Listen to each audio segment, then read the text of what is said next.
Season के सबसे over hype test match में इंडिया ने बांग्लादेश को रिकॉर्ड 280 रनों से हरा दिया है। रन्स के मार्जिन के हिसाब से ये इंडिया की बांग्लादेश के ऊपर सबसे बड़ी जीत है।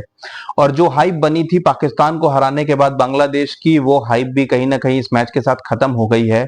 और इसमें बांग्लादेश की बहुत बड़ी गलती है। बांग्लादेश इस मैच में सिर्फ और सिर्फ पहले 1-2 घंटे तक मैच में बने हुए थे, या इवन अगर आप कहो तो पहले 2 सेशन में कह सकता हूं कि बांग्लादेश गेम में थे, जब इंडिया के 144 फॉर 6 कर दिए थे। और वहां पर यह भी क्लियर हो गया था कि बांग्लादेश के जो नए फास्ट बॉलर्स हैं, हसन महमूद और नाहिद राणा भी, चलो टू सम एक्सटेंट इन दोनों में जान है और ये फ्यूचर ऑफ बांग्लादेश क्रिकेट है। लेकिन उसके बाद से कहीं भी बांग्लादेश ने कोई भी एफर्ट नहीं दिया। टेल ने इंडिया के रन बनाए, टेल ना ही कहूं मैं उनको, दोनों प्रॉपर ऑलराउंडर्स हैं। लेकिन स्टिल जब आपने टॉप ऑर्डर को इतने अच्छे से एलिमिनेट कर दिया था, तो फिर आपको इतना लंबा नहीं फंसना चाहिए था।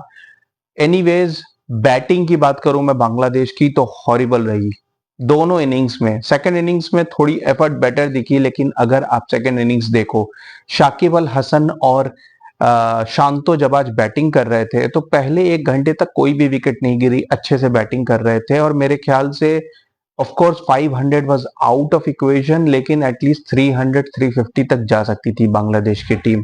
लेकिन जब 194 पे पांचवें विकेट गिरी, चलो शाकिब को मैं ब्लेम नहीं करूंगा, कोई रैश शॉट खेलते हुए आउट नहीं हुए, बैट पैड पे आउट हो गए। लेकिन उसके बाद क्या हुआ? उसके बाद सारे बैट्समैन, ऐसा लग रहा था कि बस अब शाकिब आउट हो गए हैं, अगले 1 घंटे में हमें 500 तक पहुंचना है।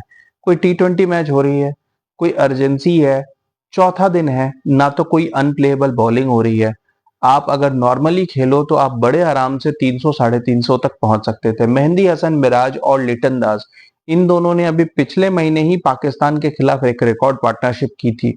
लेकिन यहां पर ऐसा लग रहा था कि बस अश्विन बॉलिंग कर रहा है, हमें एक छक्का मारना है, हमें बाउंड्री लाइन क्लियर करनी है। मेरे ख्याल से पाकिस्तान ने यहीं पर एक ट्रिक मिस किया था। शायद उनको भी अपने होम सीरीज में किसी स्पिनर को उतार देना चाहिए था और इनकी विकेट मिल सकती थी। लेकिन वो अपने फास्ट बॉलर्स पे बैंक करते रहे और उनके फास्ट बॉलर्स ने आपने देख लिया कि क्या किया। इंडिया के स्पिनर्स ने ऑफ कोर्स थोड़ा लूप दिया, थोड़ा इंटाइस किया, लेकिन अगर आप इतने एक्सपीरियंस के बाद भी इस तरीके के शॉट्स खेलोगे तो नतीजा यही होगा। जब आप इतनी बड़ी टीम के साथ खेलते हो, इंडिया हो, ऑस्ट्रेलिया हो, इंग्लैंड हो, तो पूरी दुनिया देख रही होती है और आपके पास एक अच्छी अपॉर्चुनिटी होती है ये शो करने की कि नाउ वी आर कॉम्पिटिटिव, हम बड़ी टीम है। और शायद अब हम सिर्फ 2 मैच नहीं, हम 3 मैच की सीरीज खेलना भी डिजर्व करते हैं। लेकिन बांग्लादेश ने प्रूव कर दिया कि वो पाकिस्तान के साथ भले ही एक 2 मैच की सीरीज जीत गए हों, लेकिन अभी भी वो बड़ी टीम्स के सामने उसी स्टैंडर्ड से खेलते हैं। बहुत ही हॉरिबल परफॉर्मेंस रही और overall India would be very happy, क्योंकि वर्ल्ड टेस्ट चैंपियनशिप साइकिल में इंडिया अब 70% के भी ऊपर जा चुका है। इंडिया की करंट परसेंटेज 71 है, which is a great start to the season. अब इंडिया के 9 मैचेस बचे हैं एंड इंडिया का इकलौता एम होगा कि 60% के ऊपर रहना है इंडिया को, to qualify for the third world test championship final in a row, and it will be a huge achievement. वो एक मैच कोई भी जीते हारे, लेकिन लगातार 3 बार इंडिया ने पहुंच के ये प्रूव कर दिया है कि टेस्ट क्रिकेट में फिलहाल वर्ल्ड में पिछले 5-6 सालों में इंडिया बेस्ट टीम रही है। होम में तो ये अनबीटेबल है ही, और ओवरसीज में भी ये कुछ मैच, कुछ सीरीज जीतती है, और जहां हारती भी है वहां कुछ ना कुछ मैच जरूर जीतती है। इंडिया व्हाइट वॉश होके नहीं आती है, which makes them the best test side in the last 5 to 6 years definitely।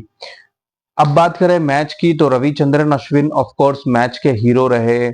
Second innings में 6 विकेट भी लिया, जडेजा ने भी 3 विकेट लिया। इंडिया के स्पिन ट्विंस ने जबरदस्त करामात किया। और बात करें अगर जसप्रीत बुमराह की, तो मेरे ख्याल से Jasprit Bumrah second test match में शायद उन्हें रेस्ट किया जाए, क्योंकि इंडिया को भी अब आइडिया लग गया है कि जसप्रीत बुमराह की बहुत ज्यादा जरूरत इस बैटिंग लाइनअप के अगेंस्ट है नहीं बांग्लादेश की। शायद इंडिया 3 फास्ट बॉलर्स को खिलाना हो तो यश दयाल को मौका दें, या ये भी हो सकता है कि कुलदीप यादव टीम में आ जाएं अगर स्पिन की मदद हो, या मे बी इवन अक्षर पटेल, यू नेवर नो। तो अगला टेस्ट मैच जो कानपुर में है, उसमें आपको बॉलिंग में ये चेंज दिख सकता है। जहां तक बैटिंग की सवाल है, तो डेफिनेटली केएल राहुल, विराट कोहली और रोहित शर्मा, ये तीनों इस मैच में फ्लॉप रहे हैं, और इन तीनों को लिए अगला मैच एक अच्छी प्रैक्टिस सेशन होने चाहिए, क्योंकि न्यूजीलैंड के बॉलर्स आपको इतना मार्जिन नहीं देंगे या न्यूजीलैंड इतनी इजीली नहीं होगी। अभी न्यूजीलैंड और श्रीलंका के बीच मैच चल रहा है और उसमें न्यूजीलैंड ने बहुत अच्छे से हैंडल किया है अभी तक श्रीलंका की स्पिन को। मैच का नतीजा जो भी हो, लेकिन न्यूजीलैंड ने दिखाया है कि वो श्रीलंका के स्पिनर्स के आगे सरेंडर नहीं किए हैं।